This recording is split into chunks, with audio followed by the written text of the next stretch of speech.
En el libro del Génesis, desde el capítulo 37 hasta el capítulo 50, se nos habla de la vida de José.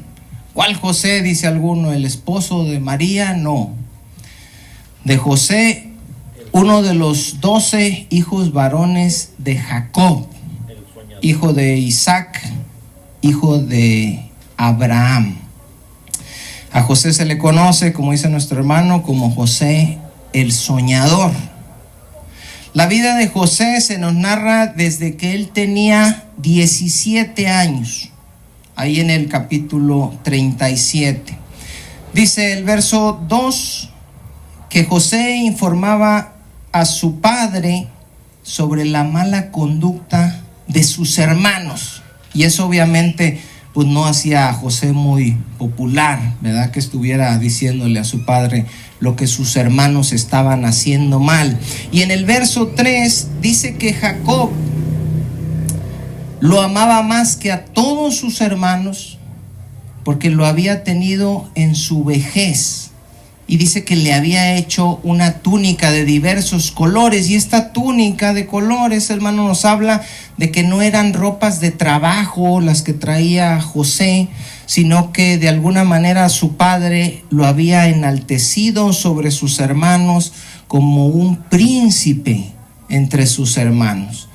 Y esto provocó la envidia de sus hermanos. Y eso es triste, porque a veces los padres, ¿verdad?, decimos, por una u otra razón pudiéramos dedicarle más tiempo, más atención a uno de nuestros hijos, pero al final de cuentas lo que les causamos son problemas con los hermanos, porque los hermanos se dan cuenta y son movidos a celos, sienten envidia por ese amor que el padre le está dando a otro y no a ellos. Dice el verso 4: y viendo sus hermanos que su padre lo amaba más que a todos sus hermanos, le aborrecían y no podían hablarle pacíficamente. Es decir, José era el centro del bullying ahí de todos el resto de los patriarcas de las tribus de Israel. Ahora, José, ¿qué culpa tenía de esto, hermanos? Pues nada. Era Jacob el que lo trataba diferente. Él no estaba haciendo nada malo, pero aún así el coraje fue contra él. Ahora, por otro lado, hermanos, se ve que el resto de los hijos de Jacob eran muy mal portaditos. Entonces, a veces, por más que uno como papá los quiera querer a todos, pues en definitiva pareciera, aunque no es así, o por lo menos no debiera serlo, que uno está queriendo más a otro, pero si uno platica más con uno o premia más a uno, pues a veces es porque ese uno es el que se está portando bien y los otros no. Ahora, José empieza a tener unos sueños donde Dios le muestra que Dios lo iba a exaltar también sobre sus hermanos. Dice el verso 5: y soñó José un sueño y lo contó a sus hermanos, y ellos llegaron a aborrecerle más todavía. Ahora, es de este tipo de enojo, hermanos, que nuestro Señor quiere que nosotros tengamos cuidado. ¿Por qué? Porque Él enseñó en el Sermón del Monte que este enojo, este aborrecimiento, este odio contra alguien de manera muy profunda en el corazón es similar al asesinato. Dice Mateo 5:21, no lo buscan, hermanos, yo se los leo. Oyeron que fue dicho a los antiguos: no matarás, y cualquiera que matare será culpable de juicio. Pero yo les digo que cualquiera que se enoje contra su hermano, y habla de este enojo, hermano, no de un enojo de quién se acabó la leche, no hombre, ya ni la muelas, ya no hay leche, y ese enojo no es, hermano, es un enojo en el corazón profundo, un enojo de todos los días que no se va. Y dice Jesús: el que se enoja así contra su hermano será culpable de juicio. Y cualquiera que le diga necio a su hermano será culpable ante el concilio, y cualquiera que le diga fatuo quedará expuesto al infierno de fuego. ¿Por qué? Dice Juan, primera de Juan 3:15, todo aquel que aborrece a su hermano es homicida. Y sabéis que ningún homicida tiene vida eterna permanente en él. De manera que tenemos que tener cuidado con ese aborrecimiento hacia algún hermano, hacia alguien en general. Alguien puede decir, bueno, yo sí odio a alguien, la verdad sí hay por ahí 2, 3 que tengo en la lista, pero yo no los quiero matar. Pues eso dices tú. Pero quién sabe, hermanos, y si se te presenta la oportunidad y en un momento de ira, donde brote todo ese coraje que has guardado en tu corazón durante mucho tiempo contra esa persona, dice la Biblia que uno es capaz de cosas que uno ni se imagina. Ahora, como bien lo dice la Biblia, un día los hermanos planearon matarlo. José iba llegando a donde ellos estaban, dice, mira, ahí viene el soñador, vamos a matarlo y vamos a ver qué es de sus sueños, y que las ramitas que se inclinaban ante la mía, y que el sol y la luna y las estrellas, vamos a matarlo y a ver qué pasa con sus sueñitos. Lo toman, le quitan su túnica y lo arrojan a una cisterna. Gracias a Dios la cisterna no tenía agua, dice la palabra de Dios. Ellos matan un animal, manchan la túnica de José y la llevan al padre y le dicen, mira, reconócela, ¿será esta acaso la de José? Y le hacen creer a su padre que un animal mató a José. ¿Qué le había pasado a José? Ellos no lo mataron, pero lo vendieron como esclavo, hermanos, para con unos ismaelitas que pasó. Hay una compañía ahí que vendían y iban para Egipto y dijeron, no lo vamos a matar, ¿qué provecho tiene que lo matemos? Es nuestro hermano, mejor vamos a venderlo y sacamos una lanita. Ahora, José termina en la casa de Potifar, vendido como esclavo. Y como la esposa de Potifar quería estar con él íntimamente y él no quiso pecar contra Dios, ella lo acusa falsamente, lo calumnia, y José termina en la cárcel, hermanos. Ahora, yo sé que esto se lee rápido y fácil en un par de capítulos, pero cuando José sale de la cárcel, José tenía 30 años. De manera que entre que lo vendieron y lo aborrecían y tuvo sus sueños y él sale de la cárcel, pasaron 13 años. 13 años de sufrimiento, hermanos, donde constantemente, esto no lo dice la Biblia, pero es algo que se puede suponer, porque es algo que nos hubiera pasado a cualquiera de nosotros, donde constantemente le venía a la cabeza la razón por la que él estaba en la cárcel. No estaba en la cárcel solo porque esa mujer o porque él había hecho lo correcto. No estaba solo en la cárcel porque trabajaba ahí con el Potifar de esclavo, ¿verdad? No, él estaba ahí porque sus hermanos lo odiaron, sus hermanos. Porque sus hermanos dijeron, te vamos a matar.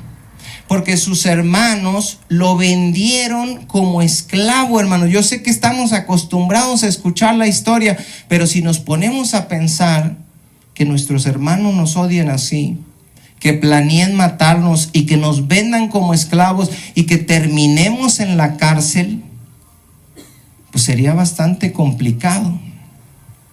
Y yo me imagino a José ahí en la cárcel pensando, mis hermanos tan malvados que son, mira lo que hicieron conmigo y están libres. Y yo, que no he hecho nada malo, no les hice nada malo a ellos, me portaba bien con mi padre, me porté bien como siervo con Potifar, no quise ni pecar contra Dios, adulterando con su esposa, y miren dónde estoy. Sin embargo, dice la Biblia que Dios estaba con José. Ahora, José sale de la cárcel, todos sabemos, para interpretar 2 sueños que había tenido el faraón, donde Dios le estaba revelando a Faraón que venían 7 años de gran abundancia y 7 años de gran escasez.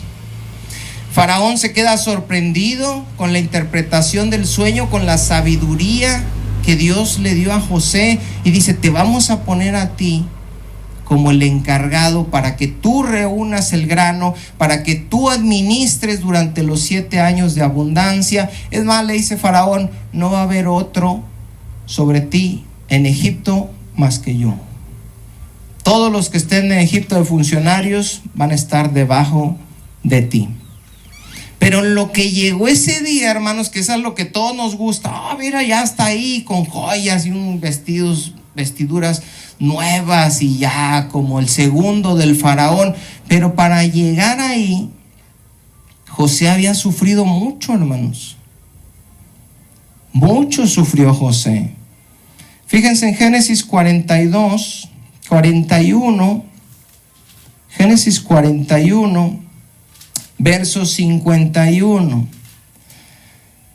José tiene 2 hijos, hermanos. Dice el 51: y llamó José al nombre de su primogénito Manasés. Manasés es una raíz hebrea, hermanos, que significa olvidar. Y dice José: te voy a poner Manasés porque dijo: Dios me hizo olvidar todo mi trabajo y toda la casa de mi padre. Ahora, para entenderlo mejor, hermanos, se los voy a leer en la Nueva Traducción Viviente. Dice: Dios me hizo olvidar todas mis angustias y a todos los de la familia de mi padre. Todas mis angustias. ¿Cómo me odiaron, hombre? ¿Cómo no me querían? ¿Cómo me quisieron matar? Pues si yo no les hice nada. ¿Cómo me vendieron como esclavo? Y dice: ¿saben qué?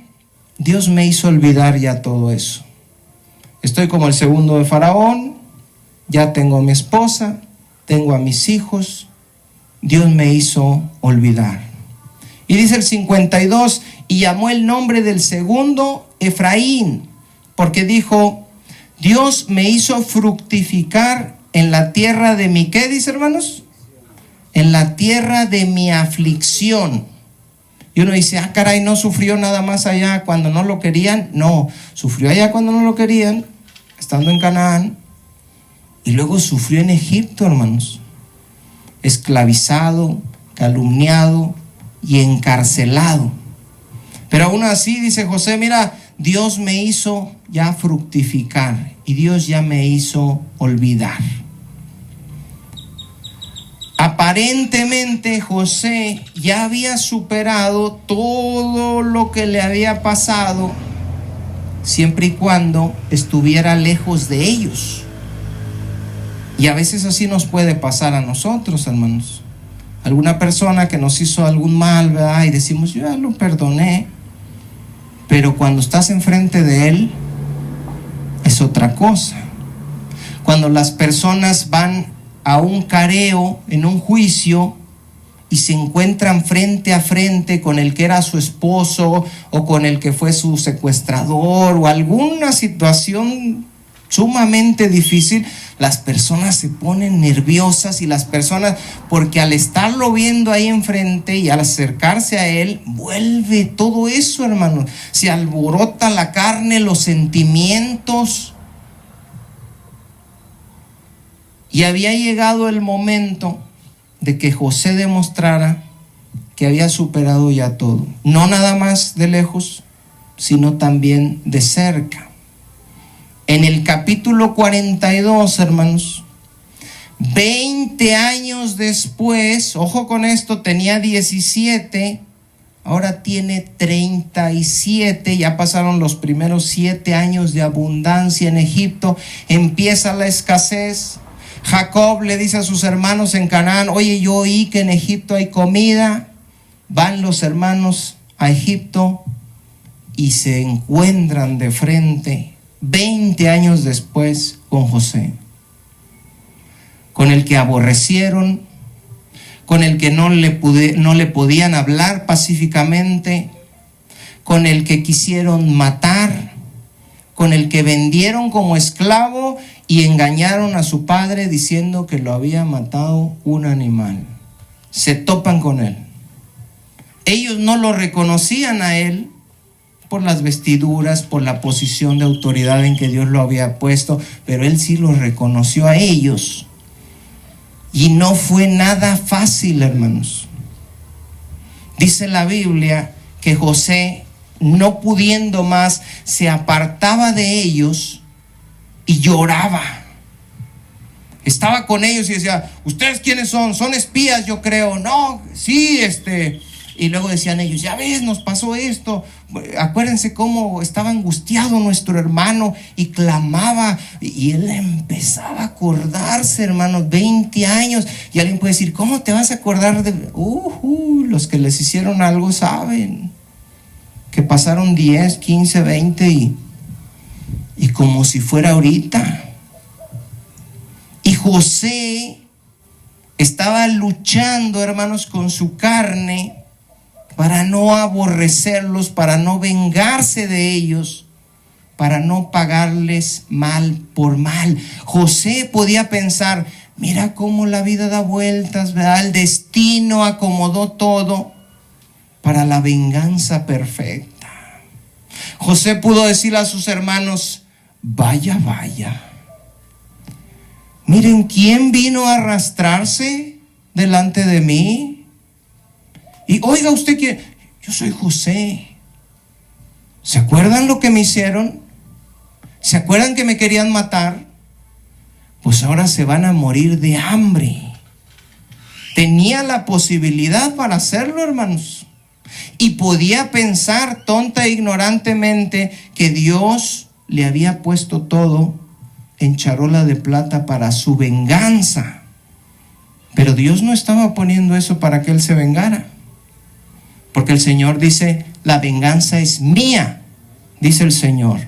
Ustedes no se van a vengar. Ahora, ¿qué hizo José? ¿Se vengó? No. ¿Les pagó mal por mal? No. Tuvo misericordia de ellos, los perdonó y los bendijo. Amó a sus enemigos, bendijo a los que lo maldijeron y le hizo bien a los que lo aborrecieron. Mateo 5:44. ¿Se acuerdan? Jesús dijo: amen a sus enemigos, bendíganlos, hagan bien. Lo que Jesús le enseñó a sus discípulos que debían de hacer ellos, José lo hizo, hermanos. Después de todo lo que le habían hecho, no existía una sola razón para que él tuviera misericordia de ellos. Y José dijo: no, yo los voy a perdonar. Y los perdonó. José actuó, hermanos, con santidad, imitando el carácter del Padre. Y José entendió que al final de cuentas, todo el mal que quisieron hacerle a él, Dios lo convirtió en un bien. Fíjense, José le dice a sus hermanos: vosotros pensasteis mal contra mí, mas Dios lo encaminó a bien. Dice Génesis 50:20. Ustedes pensaron hacerme algo malo, pero todo eso malo que ustedes planearon hacer contra mí, Dios lo convirtió en algo bueno. Ahora fíjense bien, hermanos. Esto es lo que significa Romanos 8:28, que todos ustedes se saben de memoria. Y sabemos que a los que aman a Dios, ¿qué dice? Todas las cosas les ayudan para bien. Ahora, ese verso, yo quiero que le demos hoy la correcta interpretación, porque a veces se puede malinterpretar. Y sabemos que a los que aman a Dios todas las cosas les ayudan a bien. No significa que si tus hermanos te odian y te quieren matar, vas a terminar siendo el presidente de la República. No, eso no significa el verso. Porque de repente alguien lo pudiera malinterpretar y decir, mira todo lo que le pasó y al último Dios lo puso ahí en ese... Sí, pero no necesariamente eso te va a pasar a ti. Alguien puede decir, no, si sabemos que a los que aman a Dios todas las cosas les ayudan a bien, significa que si me corrieron de este trabajo en el que estaba, es porque Dios tiene un trabajo mejor para mí. No necesariamente. En primer lugar, sería bueno saber por qué te corrieron del trabajo, ¿verdad? A lo mejor te corrieron porque no trabajas. Y estás pensando que te corrieron de ese trabajo porque Dios tiene un trabajo mejor para ti, porque a los que aman a Dios todas las cosas les ayudan para bien. No, esto no es lo que significa, hermanos. Alguien puede decir, se me ponchó a mí una llanta en la carretera y justo donde se detuvo el carro, ahí había un maletín lleno de dinero.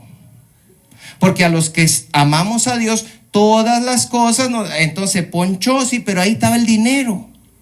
Eso no significa el verso, hermanos. El bien que Dios le hizo a José no fue solo ponerlo como el segundo de Faraón. Si nosotros pensamos que el bien que Dios le hizo a José fue ponerlo en un lugar de autoridad y de poder y de riqueza, estamos viendo las Escrituras con un ojo malvado y con pensamientos carnales, terrenales. Moisés, hermanos, todos sabemos que era el nieto del faraón. Y siendo el nieto del faraón, por seguir a Dios, terminó caminando 40 años en el desierto. Aquí pasa la inversa. José andaba por allá, ¿verdad?, pastoreando, y termina en Egipto con poder, y podemos decir, eso es lo que significa. No. Moisés estaba ahí y terminó en el desierto. Búsquenme Hebreos, hermanos, capítulo 11, 24. Hebreos 11, 24, para que no confundamos el significado de ese verso. Ahorita vamos a ver qué es lo que quiere decir. Amén. 11, 24. ¿Alguien más lo tiene, hermanos? Amén. Fíjense lo que dice. Por la fe Moisés, hecho ya grande, rehusó llamarse hijo de la hija de Faraón. Moisés estaba en un lugar de poder y de autoridad. Era el nieto del Faraón, de grandes riquezas. Pero él rechazó todo eso, escogiendo, dice el 25, antes ser maltratado con el pueblo de Dios que gozar de los deleites temporales del pecado. Está hablando del poder y las riquezas que pudo tener en Egipto. Dice el 26, teniendo por mayores riquezas el vituperio de Cristo que los tesoros de los egipcios, porque tenía la mirada puesta en el galardón. Fíjense lo que dice acá otra versión. En vez de disfrutar de las riquezas de Egipto, Moisés decidió que era mejor sufrir, como también iba a sufrir el Mesías, pues sabía que Dios le daría su premio. Entonces, ¿qué significa? Y sabemos que a los que aman a Dios, todas las cosas les ayuden a bien. Fíjense bien en esto, hermanos, y llévenselo en su corazón. Significa que todo lo malo que te pase, todo, absolutamente todo lo malo que te pase, va a ser usado por Dios para formar en ti el carácter de su Hijo. Todo lo malo que te pase y todo lo malo que venga a tu vida va a ser un bien para ti. Dios lo va a convertir en un bien. ¿Cuál es ese bien? Va a usarlo para formar el carácter de Jesucristo en ti. Ese es el gran bien que recibió José, hermanos. Por eso José a sus hermanos, siendo sus enemigos, los amó, los bendijo, los perdonó, tuvo misericordia, les dijo: no se preocupen, ustedes planearon mal contra mí, pero Dios lo volvió un bien. Lo que había hecho Dios, hermanos, en todo ese tiempo, con todas esas angustias, con todo ese dolor y ese sufrimiento, con ese odio y aborrecimiento, había sido ir transformando el carácter de José para que se comparara con el carácter de su hijo. Fíjense, José pudo ser misericordioso con gente que no fue misericordiosa con él. Porque él les dijo: no, hermanos, no me maten. ¿Cómo que no? No, hermanos, por favor, no me vendan. ¿Cómo que no? Él pudo amar a sus enemigos gracias a que tuvo enemigos. Por eso dice la Biblia: todo te ayuda para bien. Pero Señor, tengo muchos enemigos. Es que quiero que los ames. Por eso tienes muchos enemigos, porque te quiero enseñar a amarlos.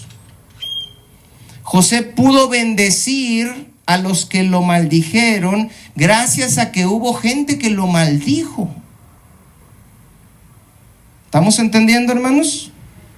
José pudo hacer bien a los que lo aborrecieron gracias a que hubo gente que lo aborreció.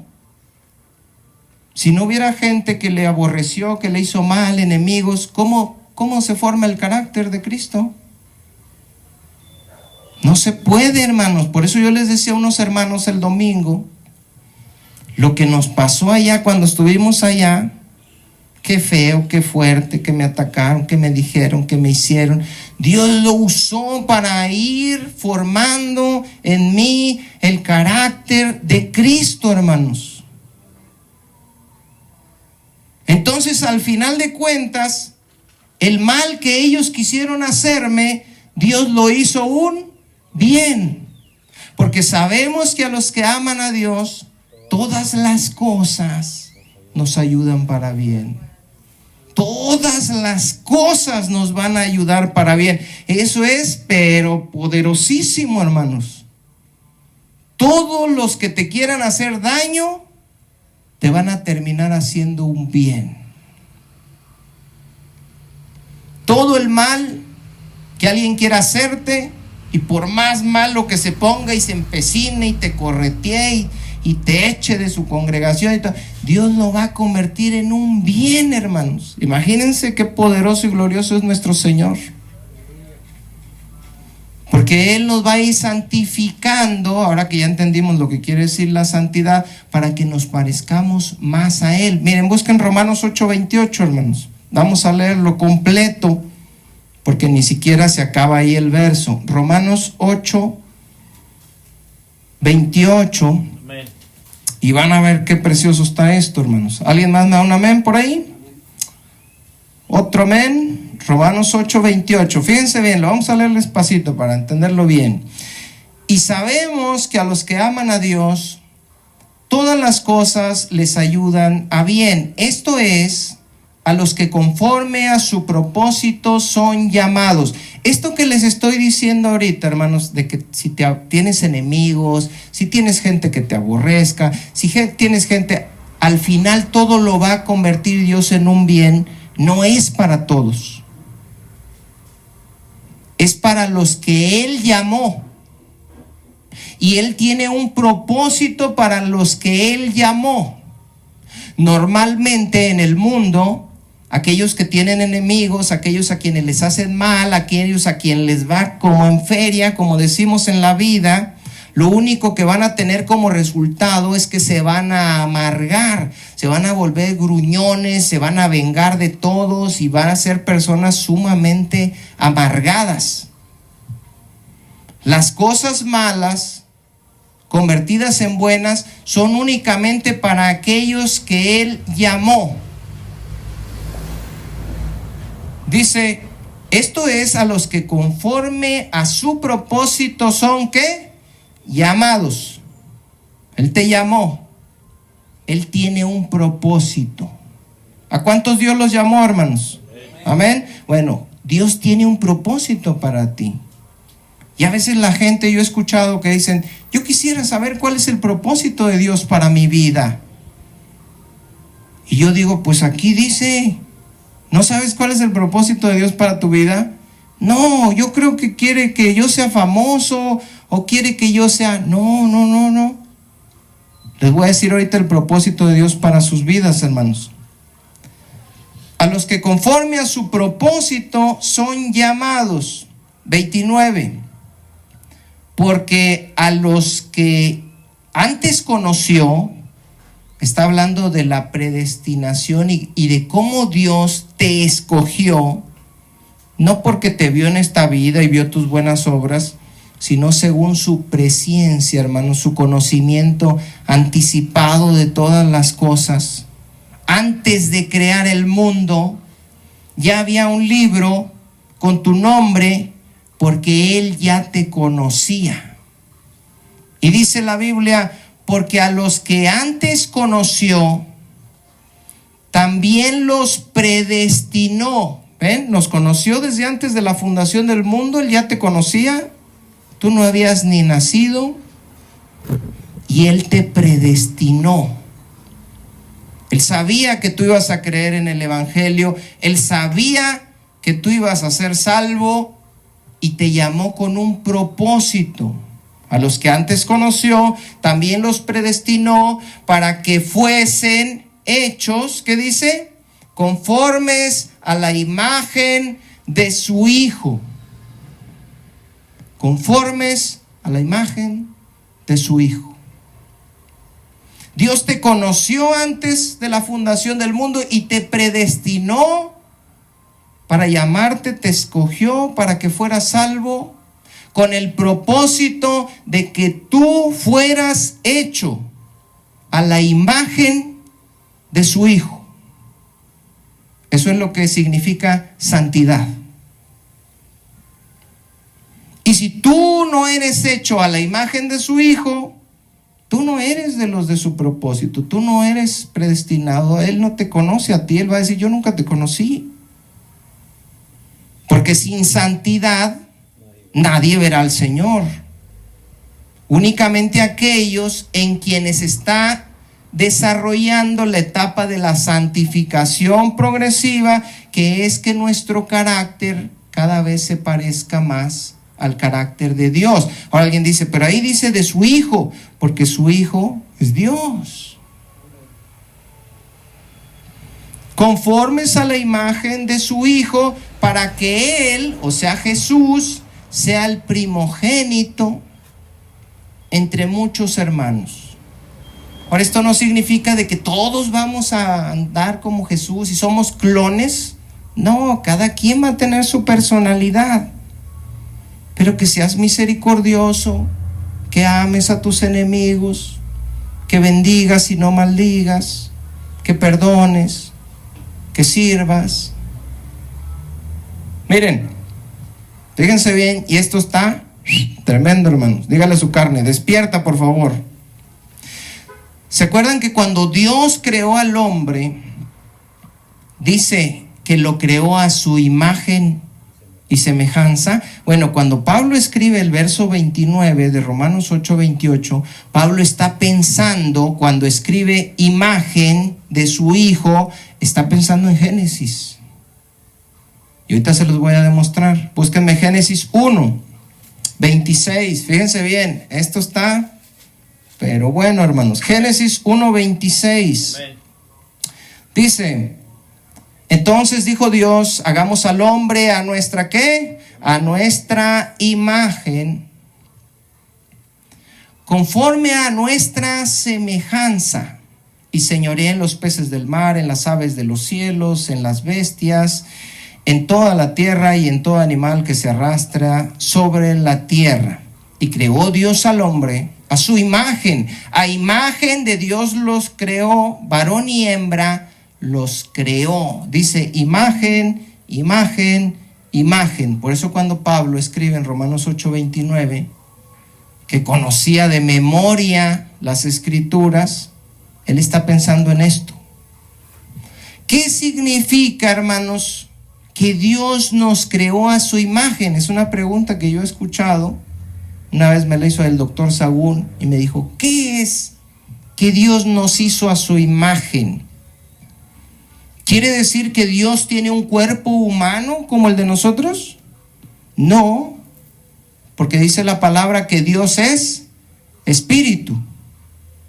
Ahora el problema se complica más porque dice, varón y hembra los creó. Y luego me dijo el doctor Sagún, ¿y por qué dice que varón y hembra? ¿Dios tiene características masculinas y femeninas? No. Entonces, ¿qué significa? Bueno, significa que nosotros, a diferencia de los animales, tenemos un grado de razonamiento, ¿verdad? Una inteligencia, así como Dios. No. Bueno, significa que Dios creó todo y el hombre también crea cosas. La diferencia es que Dios crea de la nada y nosotros de lo que... No, tampoco es eso. Bueno, significa que Dios es el Señor de todo, ¿verdad? Y nosotros fuimos puestos para señorear, porque dice, y señoreé. Yo entendía eso un poquito más conforme al contexto, pero tampoco es eso. Dios creó al hombre, hermanos, con el propósito de que el hombre fuera la imagen de Dios. Él iba a ser la representación de Dios. Si alguien veía al hombre en su carácter, no físicamente, porque Dios es espíritu, en su carácter, es como si estuviera viendo a Dios. Iba a ser el representante. ¿Cómo iba a ser el hombre? Santo, sin pecado, misericordioso, justo, amoroso, fiel. Así era el hombre que Dios había creado. Tanto el hombre como la mujer. Los dos tenían un carácter que reflejaba el carácter de Dios. Pero cuando el hombre pecó, esa imagen, hermanos, que Dios había hecho, que dijo, vamos a hacer el hombre a nuestra imagen. ¿Qué le pasó a esa imagen? Así como cuando ustedes ven un espejo, ¿verdad? Y se están viendo ahí, y luego le da a alguien un balonazo, ¿qué le pasa a la imagen? Se distorsionó. Y usted se asoma en el espejo y dice, caray, me veo así. Por eso en la casa de los espejos, ¿verdad? Unas se ven así gordos y altos, porque están hechos de manera que la imagen no representa lo que está viendo, sino que lo real. Sí, no es lo real, es una imagen distorsionada. ¿Cómo era el hombre después de la caída? Infiel, violento, corrupto, pecador, mentiroso, malvado. ¿Era la imagen de Dios? Miedoso también. Miedoso. ¿Era la imagen de Dios? Ya no. Dios dijo, vamos a hacer el hombre para que nos represente, para que Él sea nuestra imagen, para que el que lo vea a Él es como si me estuviera viendo a mí. El hombre pecó, se distorsionó la imagen, se echó todo a perder. Por eso fue necesario, hermanos, que Dios mandara a un nuevo Adán, a un nuevo hombre, a quien viéndolo es como si estuvieras viendo a Dios. Ese nuevo hombre te iba a mostrar el carácter de Dios. ¿Se acuerdan en la última cena que Felipe le dijo a Jesús, muéstranos al Padre y nos basta? Y Jesús le dijo, Felipe, hace tanto tiempo que estoy con ustedes y aún no me has conocido. Y ahí alguien interpreta mal y dice, ven, Jesús es el Padre. No, Jesús dice, el que me ha visto a mí, ha visto al Padre. ¿Cómo dices tú entonces, muéstranos al Padre? ¿Le estaba diciendo porque Él era el Padre? No, le estaba diciendo porque el Padre era exactamente igual que ¿quién? Que Jesús en el carácter. No había necesidad de ver al Padre. Simplemente había que ver a Jesús. Y el que veía a Jesús veía al Padre. Así debía ser originalmente el hombre. Ahora, el propósito de Dios en Cristo Jesús es que todos aquellos que venimos al conocimiento de la verdad, todos aquellos quienes creímos con una fe verdadera que obra en el Evangelio y que nos arrepentimos de nuestros pecados, vayamos siendo transformados y nuestro carácter se vaya convirtiendo en el carácter de Jesús. Dice, también los predestinó para que fuesen hechos conformes a la imagen de su Hijo. Jesús dice, miren, el que me vio a mí ha visto al Padre. Y les dice a sus discípulos, ahora el que los ve a ustedes, me tiene que ver a mí. Ahí es donde estamos fallando. Vamos al culto, ofrendamos, diezmamos, ayunamos, pero dice Jesús, no. El mundo cuando los vea a ustedes es como si me estuviera viendo a mí. ¿Está tu carácter a ese nivel para que el mundo vea a Jesús en ti? Yo me acuerdo en una ocasión que el pastor detiene la alabanza, yo estoy cantando, y empieza a decir básicamente que me van a correr y que van a correr a mi esposa en medio de la alabanza. Se sienta y les digo, bueno, hermanos, vamos a seguir adorando al Señor. Y en esa ocasión me dijo doña Doris, oye, dice, te empezó a decir enfrente de todos. Y no directamente, así como que en supuestas indirectas, ¿verdad? Pero bien directotas, bien obvias, todos lo vieron. Y seguiste cantando como si nada. Quienes me conocen saben, quienes me conocen de antes de Cristo, que ese no era mi carácter. Y ese no era yo. Yo creo que yo lo cargo y le doy unas 3 vueltas así en el aire y lo aviento por una de las ventanas del templo y me salgo. Pero a quien en ese momento vio doña Doris, es como si estuviera viendo a Jesús cuando le decían, cuando le hacían, y él no. No se veía en su rostro odio, deseos de venganza, amargura. No, él seguía como si nada. Ese es el propósito de Dios para nuestra vida. Y ese es el propósito de las aflicciones. Y quienes han tenido mucho tiempo en el Evangelio podrán dar testimonio de que una persona, hermanos, entre más aflicciones, entre más pruebas, entre más dolor, entre más enemigos tenga, más crece.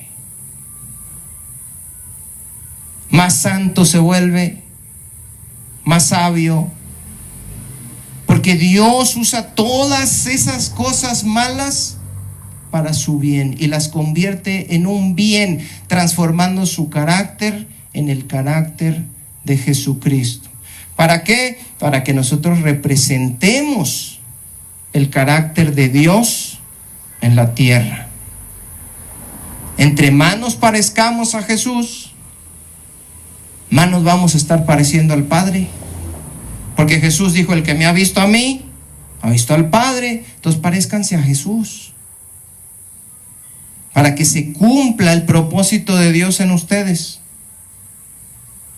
Convertirlos en la imagen de su Hijo. Para lograr eso, Dios va a usar todo lo malo que te puede venir en esta vida. Todo lo va a usar. Y le decía a una hermana que me decía, que está allá donde estábamos: no, hombre, hermano, es que están pasando unas cosas. Y digo: mira, hermana, yo no le digo que se salga, usted busque de Dios, Dios le va a decir cuándo, cómo, por qué. Una cosa sí le digo: para ser transformado en el carácter, le digo, ahí hay unas herramientas tan tremendas. En aquel lugar hay unas lijas tan rasposas, tan buenas, hermanos. Y si queremos ser trabajados por Dios, pues tenemos que pasar por todas esas herramientas. Ese hermanito que no aguantas, ese es el que Dios está usando para transformarte. Mire, Primera de Pedro, capítulo 2, verso 21. Primera de Pedro 2, 21. Fíjense bien cómo todo encaja, hermanos. Primera de Pedro 2, 21. ¿Me dicen con un amén? Amén. Amén. Pues para esto, dice, fuisteis llamados. Fíjense para qué fuimos llamados. Porque también Cristo padeció por nosotros. Entonces, si Cristo padeció, dice Pedro, ustedes también tienen que padecer. Es más, para esto fueron llamados. Para padecer.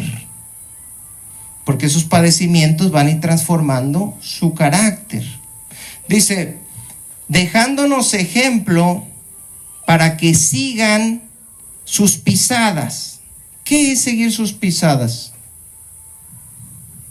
¿Se acuerdan cuando Jesús dijo, el que quiera ser mi discípulo, niéguese a sí mismo, tome su cruz y sígame?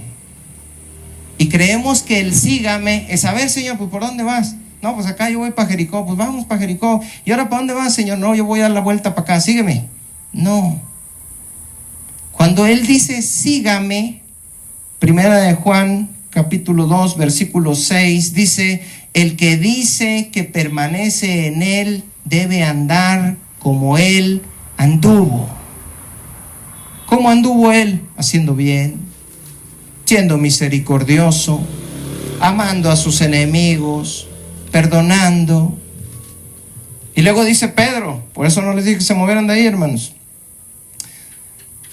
Dice, para que sigáis sus pisadas. Y luego Pedro da ejemplo, verso 22, el cual, o sea Jesús, no hizo pecado, ni se halló engaño en su boca, quien cuando le maldecían, no respondía con maldición.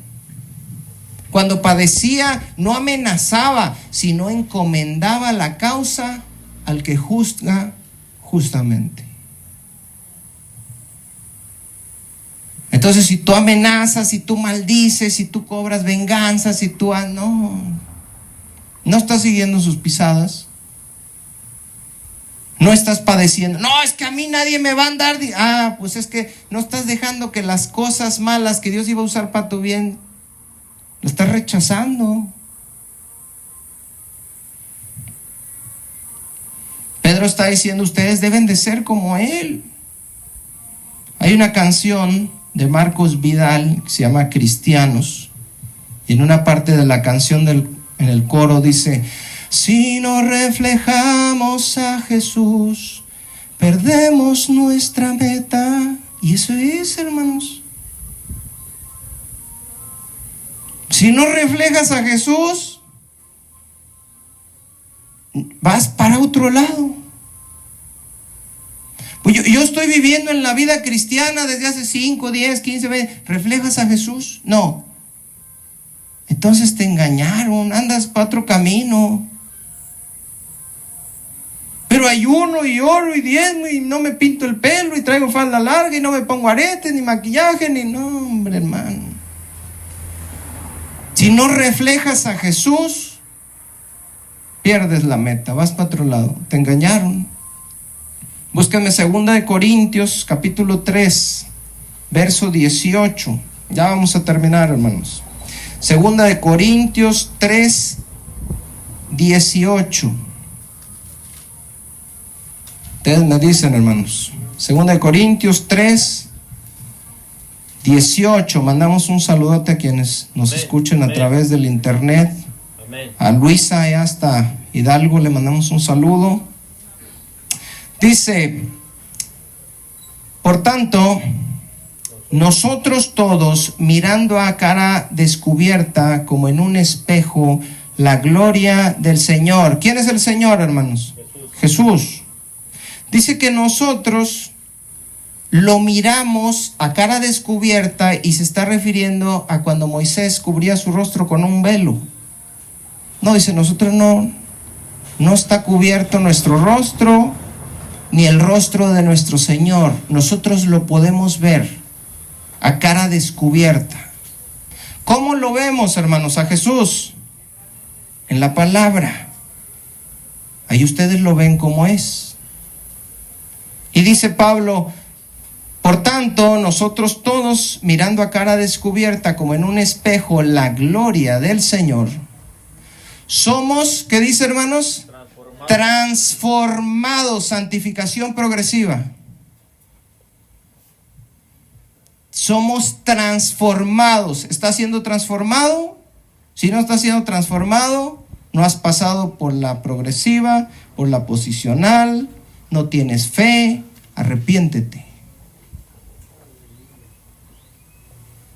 Si te arrepentiste de verdad, si tienes una fe verdadera, eres santo posicionalmente unido a Cristo y entraste por el Espíritu Santo a un proceso de santificación que durará toda tu vida, en el cual vas a ir siendo transformado. Somos transformados de gloria en gloria en la misma, que dice, imagen. ¿La imagen de quién? De Cristo. Y vuelve a decir imagen, igual que en 8:29, teniendo en mente el hombre que debía ser originalmente imagen y semejanza de Dios, representante de Dios, el carácter de Dios. Nosotros todos, mirando a cara descubierta como en un espejo la gloria del Señor, somos transformados de gloria en gloria en la misma imagen como por el Espíritu del Señor. ¿Quién nos está transformando, hermanos? El Espíritu Santo que mora en nosotros. Si el Espíritu Santo del Señor está morando en usted, usted cada día se tiene que ir pareciendo más al Señor. Si el Espíritu Santo no está morando en usted, aguas. Porque dice Romanos 8, que si alguno no tiene el Espíritu de Dios, no es de él. El que no tiene el Espíritu de Dios no es de él. El que tiene el Espíritu Santo está siendo santificado.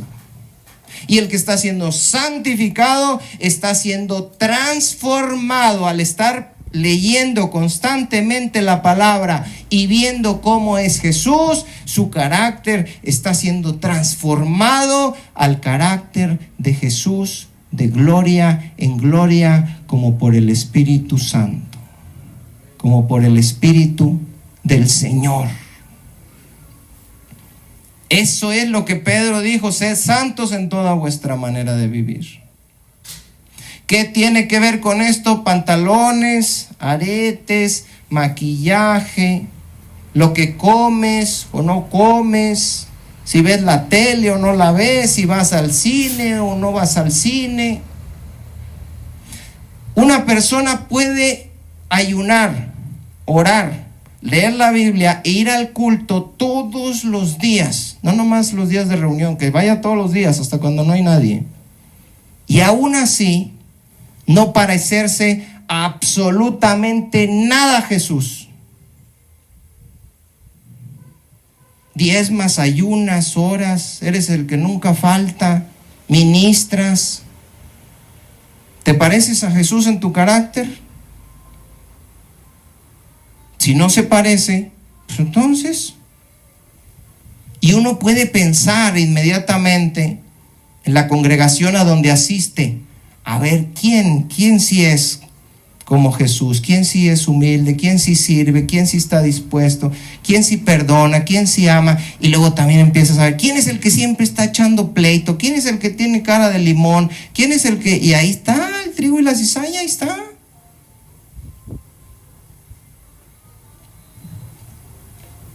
Uno puede ver muchas cosas entre los pastores y los líderes de las iglesias, menos a Jesús. Y uno puede ver muchas cosas entre las ovejas que se la pasan peleando y renegando, pero no ves a Jesús, no ves el carácter de Jesús.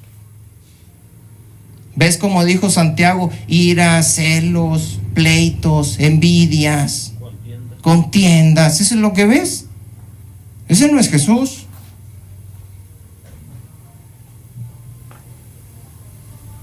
Muchos presumen porque tienen un ministerio, un don. No, hombre. Muchos quieren que les sirvan en lugar de servir. Eso no, el carácter de Jesús no fue así. Jesús se paró y lavó los pies. Los que guardan rencor en su corazón por algo que les pasó hace años, eso no lo hizo Jesús. Hay gente que no le gusta predicar, no le gusta orar por los enfermos, no. Así no era Jesús. Fíjense en las Escrituras cómo era Jesús, su actuar, su vivir. Amoroso, misericordioso, paciente, amable, humilde, sufriendo injustamente por hacer lo correcto. Y Pedro dice, te puso ejemplo para que tú hagas lo mismo. ¿Estás haciendo lo mismo? Otra vez. Filipenses 2.